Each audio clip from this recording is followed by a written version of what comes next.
No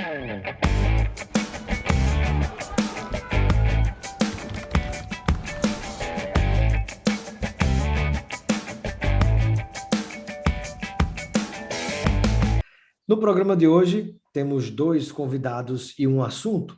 Vamos conversar com os jornalistas Edson Sardinha, editor do site Congresso em Foco, e também com o jornalista Eduardo Militão, que é repórter do portal UOL. E com eles vamos falar sobre um livro lançado recentemente, e você vai saber como adquirir, chamado Nas Asas da Mamata. Seja bem-vindo, Eduardo, ao nosso Espaço Cidadão. Obrigado, Robson. Obrigado a todos que estão nos assistindo aí. Prazer tê-lo conosco também, Edson Sardinha, bem-vindo. Muito obrigado, Robson. Prazer estar aqui com você e com quem está nos assistindo. E obrigado pelo espaço. Maravilha. E começo com você, Edson, perguntando por que o nome desse livro Nas Asas da Mamata? Bom, na verdade, a gente tem que voltar a 2009, né, que foi o ano em que a série de reportagens da Farra das Passagens ganhou evidência, ganhou destaque, foi publicada pelo site Congresso em Foco e repercutida e aprofundada também por outros veículos na época, né? Quer dizer, o que essa série mostrava?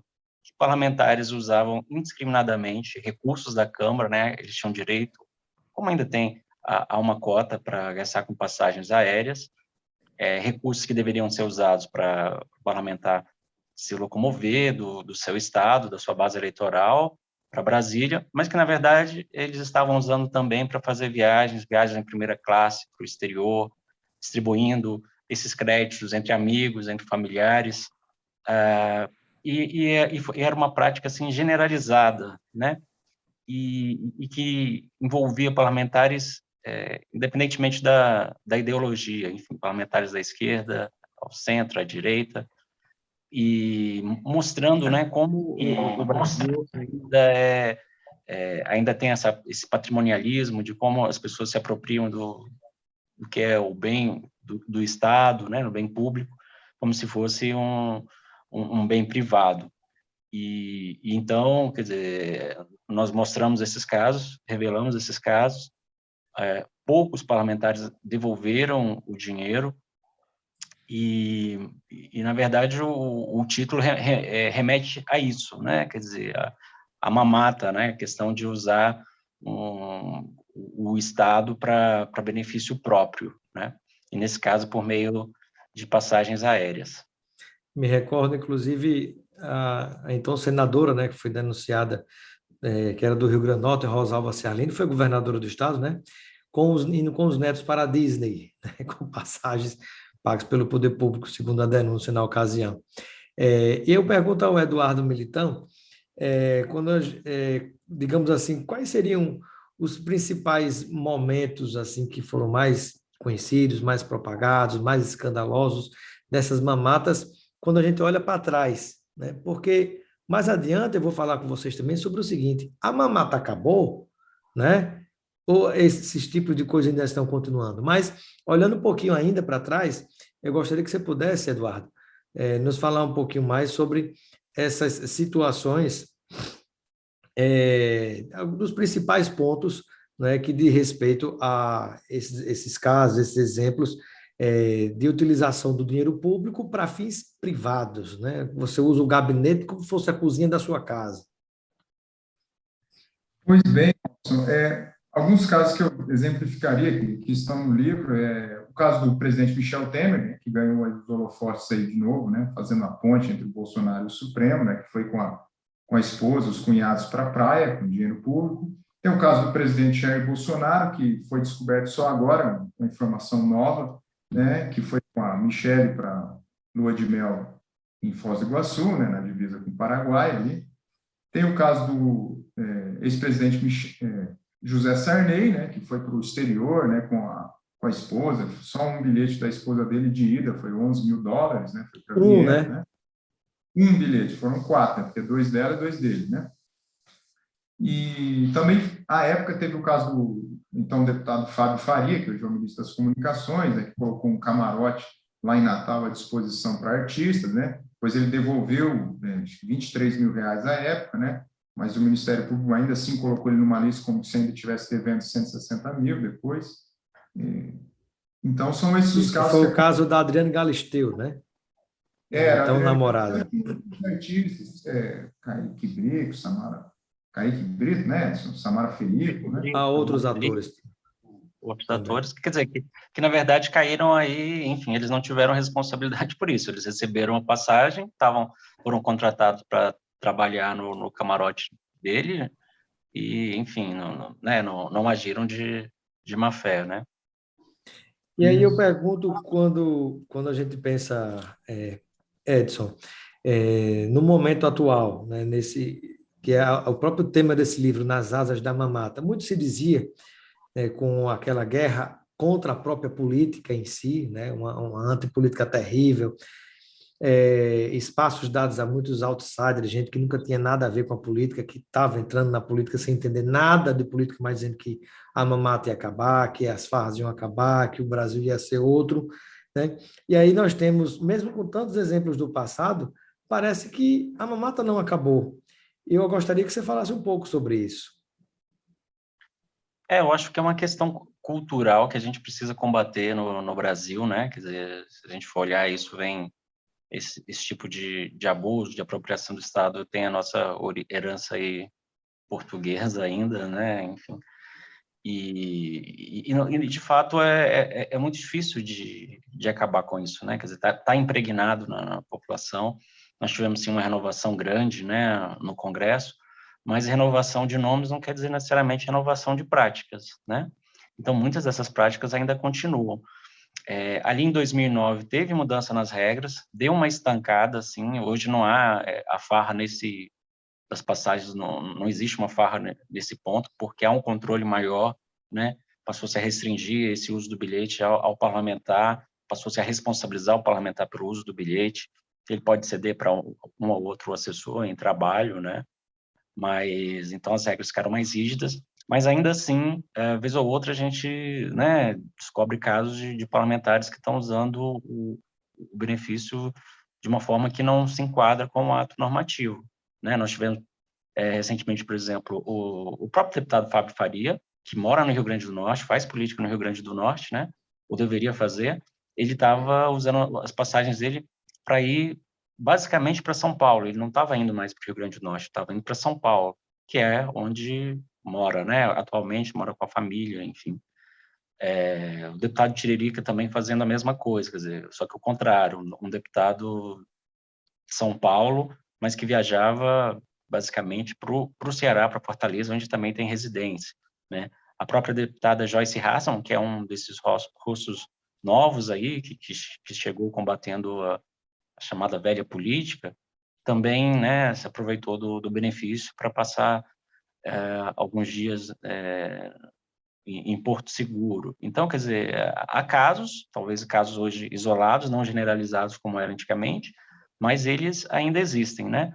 E o livro mostra que, não só a parte das passagens, mas cita outros casos também de como os parlamentares, enfim, fazem uso do dinheiro público, com verbas, né? A verba da cota do exercício para atividade parlamentar, né? Enfim, dinheiro que muitas vezes é usado exageradamente em aluguel de veículos de luxo, por exemplo, casos de alimentação, hospedagem em hotéis caríssimos, né? Então, quer dizer, essa prática continua. Inclusive na farra dos combustíveis também, né? Porque há um foco, no caso do livro das Asas da Mamata, sobre a farra com as passagens aéreas, mas muita farra acontece também, nós sabemos, com a utilização de combustível, né? Que tem deputado que, se for somar a cota do que já utilizou, conseguiria ir do Oiapoque ao Chuí, no Brasil, né? E a Lua. E a Lua, né? Até a Lua. E eu pergunto ao Eduardo Militão, né, jornalista do Portal UOL, repórter do Portal UOL, né, antes de entrarmos em mais detalhes sobre casos recentes desse tipo de comportamento de políticos brasileiros, quando a gente pensa em implicações na justiça, em algum tipo de punição, algum desses casos do passado, até do presente, tem alguma perspectiva de chegar a isso? Além do desgaste político que eles sofreram, né, e isso fez com que houvesse mais rigor, mais controle, que não impediu que deixasse de acontecer, né? Mas eu queria saber se há implicações jurídicas para essas pessoas que cometem esse tipo de crime. Sim, o que aconteceu na Farra das Passagens é que era um caso que envolvia pelo menos 560 políticos, parlamentares, gente que estava dentro do Congresso, gente que já estava no Executivo, né? Gente que tinha ido para tribunais, TCU, né? Você tem aí o maior escândalo em número de políticos, né? Desde a redemocratização, mais que anões do orçamento, mais que a Operação Lava Jato, mais que o caso Cachoeira, né? Mas que o resultado de punições é praticamente nulo, né? O que aconteceu? Michel Temer, que é esse personagem que hoje está aí aparecendo bastante, ele atuou politicamente, conseguiu abafar o caso para que as irregularidades não fossem punidas, né? Mudando as regras para o futuro, e criou uma teoria de que poderia se fazer tudo porque não haveria uma regra interna na Câmara proibindo. Mas, conforme já na época foi alertado de que, olha, não existe uma regra dentro do Congresso proibindo, mas existe uma regra fora do Congresso proibindo, que é a Constituição. O que não é permitido ao agente público não é permitido. É bem claro. É diferente do particular, né? O que não é proibido, você pode fazer. Para o agente público é o contrário. O que não é permitido, você não pode fazer. Essa é a regra do direito público, é a regra da Constituição, o princípio da moralidade. Só que essa visão do Michel Temer entrou dentro do judiciário. E aí o que acontece? De 2009 até 2018, 2019, uma série de investigações vai sendo arquivada e nenhum político é punido. À exceção daqueles que puniram a si próprios, que tiveram algum tipo de crise de consciência ou pragmatismo eleitoral, seja o que for, né, qualquer que tenha sido a razão, eles devolveram uma parte do dinheiro, né? Não foi todo o valor amealhado, né? Dá mais ou menos 105 milhões já em valores corrigidos, né, que se pôde levantar, mas dá lá uns 500 mil reais, 1 milhão, não dá 1%, mas essa é a punição que houve, além do constrangimento político, né, para alguns políticos que devolveram uma parcela do que foi desviado. Eu pergunto ao Edson Sardinha, né, depois que vocês lançaram esse livro Nas Asas da Mamata, contando toda essa história do passado e algumas bem recentes, como é que foi o lançamento do livro, né? Houve algum tipo de perseguição a vocês que escreveram o livro, fizeram esse trabalho aprofundado, houve algum tipo de pressão? Fala um pouquinho sobre isso. Então, até o momento não tivemos pressão até o momento, né? Quer dizer, alguns casos chamaram atenção, o livro foi repercutido em vários veículos aí de comunicação do país. Essa história de Jair Bolsonaro foi uma delas, né? Já que é uma das novidades, né? Mas a gente percebe também que há um certo pacto de silêncio, né? Quer dizer, a oposição, alguns parlamentares da oposição fizeram barulho com o fato de Bolsonaro ter viajado em lua de mel com o dinheiro da Câmara, mas, enfim, também não puderam fazer tanto barulho, porque alguns deles também fizeram uso indevido da cota lá atrás, né? Ou seus aliados. Então, é um assunto que, assim, acho que constrange parlamentares de uma maneira em geral, né? Sem dúvida. E que exemplos da atualidade, mesmo depois do lançamento recentíssimo desse livro, Nas Asas da Mamata, vocês poderiam citar como exemplo de que isso ainda está acontecendo, né? Essa má gestão do dinheiro público, que mostra que a mamata não acabou? Eu acho que a gente pode avaliar exemplos de 2019 para cá. O Edson citou aí a Joyce Hasselmann, citou o Tiririca, citou um caso nebuloso aí do Fábio Faria. Eu citaria também o tal do Câmara Tour, né, que foi na gestão Rodrigo Maia, começou a ter um monte de viagens para o exterior, que a regra proibia viagem para o exterior, com exceção de que fosse uma missão autorizada. E aí fizeram uma série de reportagens na Folha mostrando que eles estavam fazendo várias viagens para o exterior, colocando relatórios que são copiados e colados, dando a intenção de que eram viagens a passeio, mas que as pessoas copiavam os relatórios. Teve também o caso do Flávio Bolsonaro, que foi para Fernando de Noronha, né? Depois disse que foi um equívoco. Teve também teve um caso que foi noticiado no portal Antagonista, que mostrava os ministros um relatório do TCU mostrando voos indiscriminados dentro do Supremo Tribunal Federal, e eu não me recordaria, assim, de cabeça de mais algum, não, mas também não duvidaria se lembrasse de mais um, Edson. Edson, e depois que o presidente da República, na sua rotina diária de provocar crises, né, ia depois buscar bombeiros para apagar incêndio, um desses bombeiros, pós 7 de setembro de 2021, foi Michel Temer, né, que foi buscar ele, o avião foi buscar Michel Temer, se não me falha a memória, em São Paulo, levou para Brasília, tudo pago com dinheiro público para tentar resolver problemas criados pelo próprio presidente da República às nossas custas.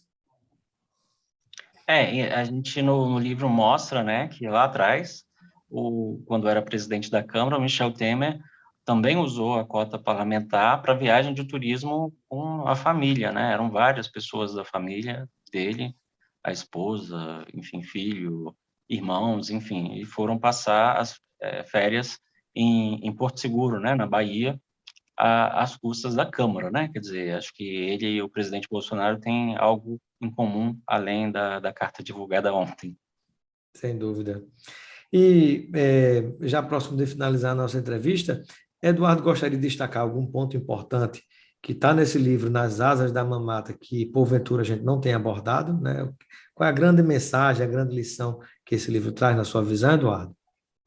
O que eu ia destacar é que essa história que o Edson contou está aqui, contada nesse livro, mas aqui tem outras histórias, né? Tem do presidente da Câmara, Arthur Lira, né, de Alagoas, utilizando a cota de passagens do pai para ir fazer visitas para outros estados, quando ele ainda era deputado estadual, ou nem era político, né? E mostra também uma lista no final, né, com todos os parlamentares que voaram para o exterior e para o Brasil, mas utilizando terceiros, não utilizando a passagem para ele, mas para terceiros, e também tem a lista daqueles que devolveram. Então, se todo mundo estiver curioso em conhecer, eu quero conhecer como é que o meu parlamentar fez no passado, se ele devolveu dinheiro ou não, qual é a biografia dele, como é que estava a situação, está tudo aqui nesse livro.